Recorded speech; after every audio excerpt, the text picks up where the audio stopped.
Good evening. Today I will be presenting on the topic, the AI revolution towards the future of computer vision in agriculture, an engineer's perspective. First, we will start with a brief introduction, followed by a quick overview of the current trends and challenges. Finally, we will take a peek into the current research and future trends. Agriculture faces a number of challenges globally. There is this constant demand for agricultural commodities due to the rise in population, which has to increase by almost 70% than what is being produced now, to feed the 2 billion population rise in the year 2050 and around 1 billion already by the year 2030. Also, food waste is a known problem in different areas down the food chain, not only because of damage due to pests and household waste, but also because of not being able to harvest at the right time and not able to harvest all the produce due to labor shortage, letting the fruits and vegetables to just rot, surprisingly high of about 12%, summing up to roughly 1.5 billion tons of food. Speaking of labor shortage, which has been a common problem in agriculture for decades now, the younger generation are increasingly moving to urban areas, mostly for the lifestyle, and because they do not want to do physical labor in farms anymore. Finally, with all these happening, agriculture is the sector that is most susceptible to climate change and global warming due to its unpredictable weather and climate patterns. On the other hand, it is also the major source of greenhouse gas emissions that causes climate change in the first place, due to a variety of reasons, from soil management to food waste and management of livestock. These challenges demanded the shift from traditional farming to sustainable agriculture in an attempt to restore the resources that we have lost and to preserve the ecosystem for future generations. This shift already started in the 1980s, and it has been accelerating in the recent years due to technological advancements.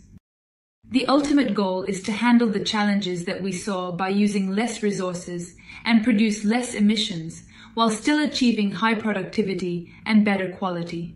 As we saw, the shift from traditional farming to sustainable agriculture already started in 1980s. In the early 1990s, people started using technology to achieve this, such as GPS to get precise location of crop yield or soil fertility, giving birth to precision agriculture. Only recently, around 2015, is when AI entered the field of agriculture, leading to the next agricultural revolution, Agriculture 4.0 as they call it. Thanks to the Internet for data and the GPU for compute, we would have noticed that AI technology has entered in every stage in the field of agriculture. But have we harnessed its full potential yet? The terms smart agriculture and precision farming have gained a lot of attention. So, where exactly are we right now in the midst of all these? At RoboVision, we aim to achieve EU's farm-to-fork policy by creating value with data over the complete food chain, starting from quality control of seeds to sort good quality seeds for sowing, picking and planting tulip bulbs based on size and orientation in 3D, harvesting tomatoes, weed detection and removal using drone and 5G technology, along with computer vision, to quality control of packaging the food and getting it to the retail market. This is how a typical AI pipeline looks like. Let's say we want to classify between weeds and crops in the field. We would first start with data capture on field to collect enough images of the crop and weed types to be detected and classified. When we have enough data, we will upload it to the RoboVision AI platform for the experts to label them. Once the data is accurately labeled, we use it to train a deep learning model. Finally, when we get a trained model with a high accuracy, we deploy it back on field to classify weeds and crops from the new incoming image samples. Also, worldwide, there are many AI-powered robots and technologies that have been coming up for autonomous harvesting, crop monitoring, livestock monitoring, weed removal, and many more. Although there are many AI-based applications used in agriculture, roughly 80% of the applications are still in research. And there are two major challenges along the way. AI, and in particular deep learning, thrives on data. Deep learning models can achieve really high accuracy without getting tired, provided we give them hundreds of thousands of labeled images or more to learn from. More the data, with all the real-time variations, such as weather, lighting, growth stages, different angles, and so on, better the results, depending on the size of the model. Data collection and labeling is a time-intensive and laborious task, and it has to be done for every use case from scratch, even within the agricultural domain, increasing the time and monetary cost. Most of the time, the collected data also lacks variation due to time and seasonal constraints. The next big challenge is the availability and usability of the technological resources, such as the high cost of the sensors. Also, AI algorithms depend a lot on the GPU compute, not only for training, but also for running inference on field and achieve the desired speed and accuracy. Given these challenges, let us see what the future holds. We know that 2D data has shown a lot of impressive results, and we know for a fact that DL has revolutionized a lot of computer vision tasks, surpassing human-level performance.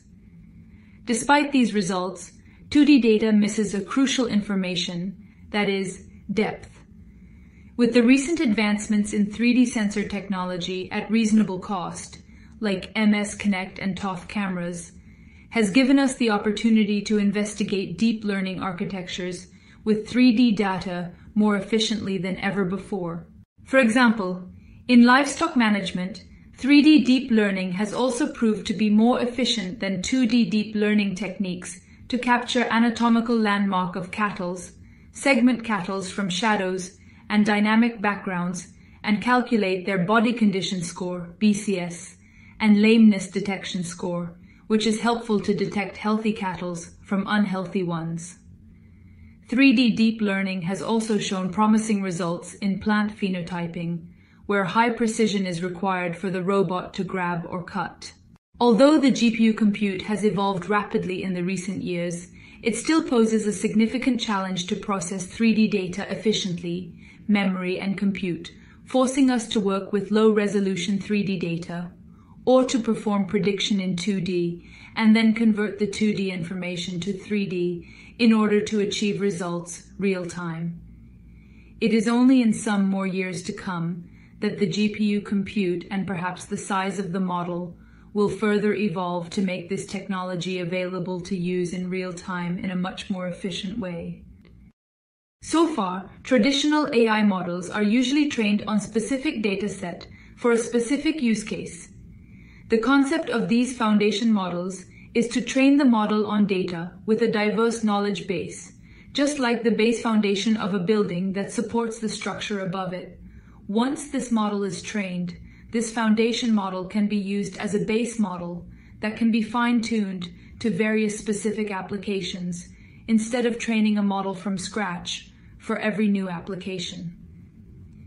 Everyone will be familiar with ChatGPT, the famous AI chatbot that took internet by storm, is also a language-based foundation model.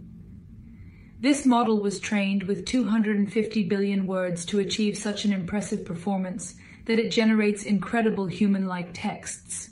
This ChatGPT is a foundation model that can very well be personalized or fine-tuned with very little or no data for specific applications. For example, AgriOne and Norm are AI agriculture advisor applications being built on top of ChatGPT, fine-tuned to generate agriculture-centric texts to assist farmers on all queries about agronomy and farm management. The basic idea of foundation model is to have one model for several use cases. Like ChatGPT, Segment Anything model is a vision foundation model from Meta AI that was trained on 1 billion high-quality annotated images. But this model was also used to annotate 11 million images without any human intervention, and I think that is pretty impressive. This model was tested on poultry data to segment the cage-free hens from thermal images and achieved around 94% accuracy without any further training or fine-tuning. This shows how powerful a foundation model can be. It could indeed remove the dependency for any large labeled datasets to achieve a good level of accuracy. Although it was also tested to detect potato leaves and seemed to achieve an accuracy of only around 65%. This showed that there is still a huge gap to extend and generalize these for different use cases, even within the agricultural domain, especially when the inference space of training is limited. A foundation model that is trained specifically with agricultural data can be more powerful, making the agricultural sector less reliant on extensively labeled dataset. Multimodal foundation models are also becoming famous with GPT-4, where the input and output of the deep learning model is no longer of a single data type like text or images, but is capable of handling multiple data types such as text, video, images, and audio. For example, an agriculture-based multimodal foundation model can not only detect diseases in plants, but also interpret the type of disease, its causes and effect, and also steps on how to mitigate it, perhaps with audio and video assistance. With the wide range of variations and diversity in agriculture that also changes over time, it would indeed be challenging to collect data, including all the factors such as crop and weed types, in different growth stages, in different seasons, weather and lighting conditions, soil conditions, indoor and outdoor over a period of time. But it would be crucial to have a centralized data to develop a robust and efficient foundation model. It would indeed be a milestone in agriculture to have such a base model. We all are familiar with deepfake, in which AI tries to manipulate the facial expressions of a person in an image or video. It creates a fake data very similar to the real data, with some modifications that sometimes make it difficult, even for us to differentiate between real and artificially generated data. This is done by using generative AI techniques. Same technology is used to create synthetic datasets to handle the data availability issue that I mentioned earlier. This image of the tomato plant here is artificially generated by generative AI technique. In the first glance, it looks very similar to a real tomato plant, isn't it? But when we zoom into the details, we notice that it misses to capture some important details such as the stalk of the tomatoes, that is crucial information that will be required by the harvesting robots. Hence, there are these special local attention-based generative models in research that focus on such issues. In future, as this technology matures, it can be very useful to address the data availability issue, especially when data capturing is hard or expensive, for example in different seasons, or when there are rare anomalies that have to be captured, without really having to wait for the data to be captured in real time. Augmented and virtual reality are budding technologies that have been a buzzword for decades now, but has been advancing more in the last 5 years. For example, in livestock management, there was a research to use AR technology to provide remote assistance through a video call to unskilled operators during on-farm activities like inspection of milk machines. Although it was easier for the operators to work hands-free based on the remote guidance with AR glasses, the scanning time and response time were quite high, making it challenging to use it real-time. For now, we can only imagine the potential of augmented reality when coupled with IoT, computer vision, and AI that can scan the environment, process the information on cloud, and overlay the insights from predictions on the phones or smart glasses in real time, giving us the ability to visualize information that we don't see with our naked eyes. They can also be coupled with GPS, in combination with other camera and EMU sensors, to get a higher location accuracy, as that is the ultimate goal of precision farming. On the other hand, virtual reality can create a whole new digitalized world, mimicking the on-farm activities that can be used to train people remotely and also to train farmers to use latest upcoming technologies. AI is already transforming agriculture, But augmented reality and indoor farming, along with AI, will be a breakthrough in altering the production and business models deeply in this sector. This combination can be a powerful tool that not only can provide assistance to farmers to achieve precision agriculture, but also motivates and enables beginner in farming like me to grow a small indoor farm for my household. I strongly believe that achieving sustainability isn't about few countries having the knowledge to be major producers and exporters for the rest of the world, but making every continent, every country, state, city, and perhaps every household self-sustainable, which can be possible with this kind of technology. We would have noticed that it is not just the AI algorithms that does everything. Therefore, true power lies in integrating with other technologies. Hence, there is a huge dependency not only on AI algorithms, but continuous research and development in other areas too. We humans always know how to work around. We know how to make something out of very little that we have got at hand. We are pretty good at that, and that's what has got us this far, even in evolution. We have already started to create applications with what we have got. It is indeed very clear that there is a lot more to come based on the researches that are going on. 50 years back, applying AI to real-time use case was science fiction. Now AI has revolutionized many sectors, most importantly computer vision, that is now playing an important role in revolutionizing agriculture. Hence, it is safe to conclude that the AI revolution in agriculture has just begun. It is happening as I speak, and the growth is certainly accelerating towards a better future. Thank you.